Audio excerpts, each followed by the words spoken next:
Pinaimbestigahan or paiimbestigahan sa susunod na pagdinig ng Senado ang umano'y pagtatakip ni dating DPWH Secretary Manny Bonoan sa mga ghost flood control projects. Hinamon naman ni Senador Ping Lacson si Senadora Amy Marcos na maglapag ng mga ebidensyang magdidiin kay dating House Speaker Martin Romualdez. Narito ang report ni Mean Los Baños.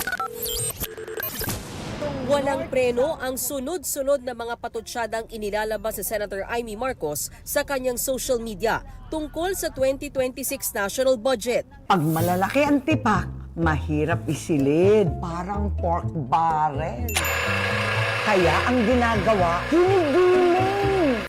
Hanggang sa mga birada niya kay Senate President Pro Tempore Ping Lacson, idinaan pa niya yan sa mala game show content. Itinanong doon kung anong P ang tawag sa politikong madalas magpalit ng partido para manatili sa kapangyarihan. Sagot dyan ang senadora, P, nako, political butterfly yan.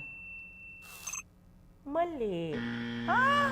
Ang tamang sagot ay pink. Pink! Mali ang dinig mo, Senator.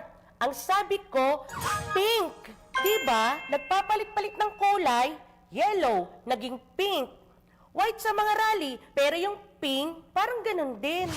una nang sinabi ni Senator Marcos na tila gigil sa kanya si Senator Lacson dahil sa mga nauna niyang pahayag sa mga ayuda programs. Giit pa nga ng senadora, baka mauwi sa sabunutan ang gigil ni Senator Ping. Si Senator Lacson naman, tila hindi na rin nakapagtimpi.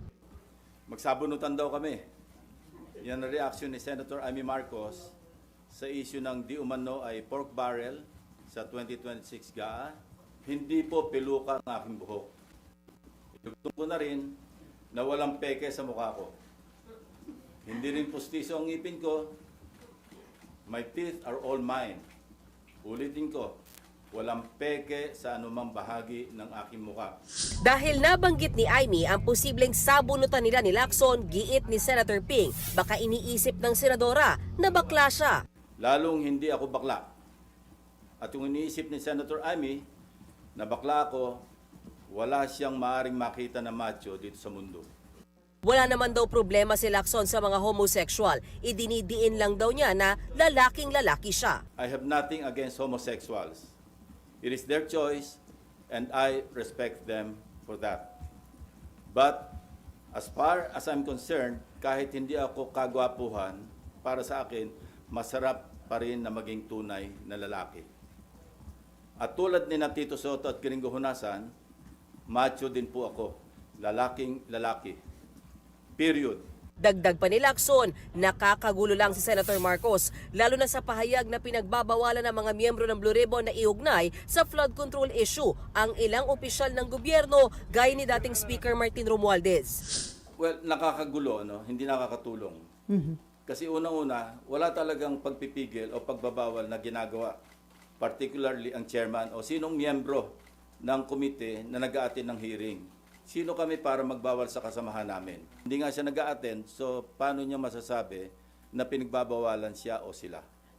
Kaya giit ni Senator Ping, bibigyan niya ng 1 oras ang senadora sa pagdinig sa Lunes. Kung meron siya pinanghawakan, pumunta siya, kung gusto niya, bibigyan ko siya ng 1 oras para ilahad-lahat yung kanyang ebidensya kung meron.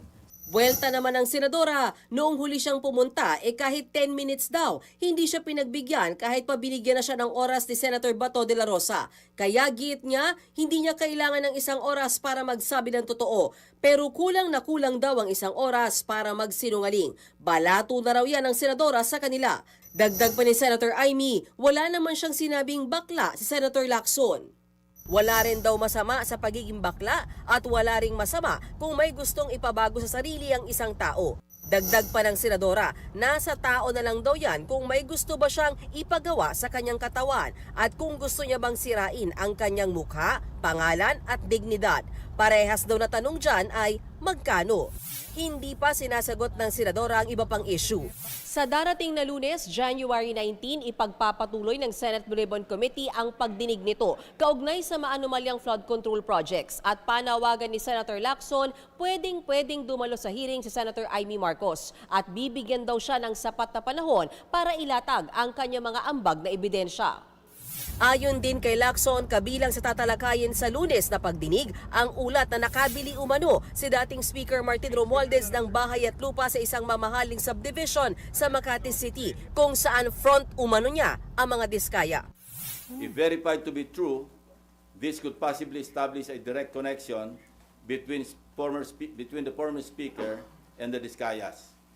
In this regard, we may invite the former owner of the property to shed light. Yung direct connection or link niya with the Diskayas. Kasi hindi lang ganun, hindi naman siguro nag-ahente si Diskaya. Isa pa raw sa tututukan ng pagdinig sa Lunes ay ang umano'y cover-up ni dating DPWH Secretary Manuel Bonoan sa issue ng Ghost Flood Control Projects.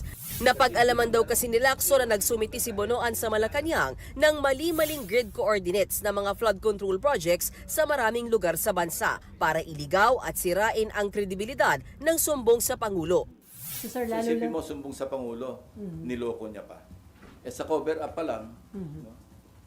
Kitang-kita mo yung kanyang complicity. Now, Secretary Bonoan is in the United States. More or less, may idea naman kami, yung authorities, kung nasaan siya doon. And minomonitor naman siya ng ating embahada ron. Ipapasabpina na daw ng komite si Bonoan para dumalo sa hearing, pero malamang na hindi siya makadalo dahil nasa Amerika ang dating kalihim. Sabi ni Lacson, posibleng dahil dyan ay makontempt si Bonoan at posible ring iparesto para mapaharap sa pagdinig. Noong December 17 pa dapat nakabalik sa bansa si Bonoan, pero hanggang ngayon ay hindi pa siya umuuwi, kaya malamang daw na ma-expire din ang kanyang visa. Nagbabalita mula sa Frontline, Mean Los Baños, News 5. Mga kapatid, ako po si Ruth Cabal. Dito tayo sa totoo, dito tayo sa True FM. Mag-follow at mag-subscribe din po kayo sa aming social media accounts at True Network PH. Diyan po yan sa aming X na dating Twitter, sa FB, sa Instagram, sa YouTube, sa TikTok at sa mga podcast. At syempre, tutok din po kayo sa Signal True TV Channel 19.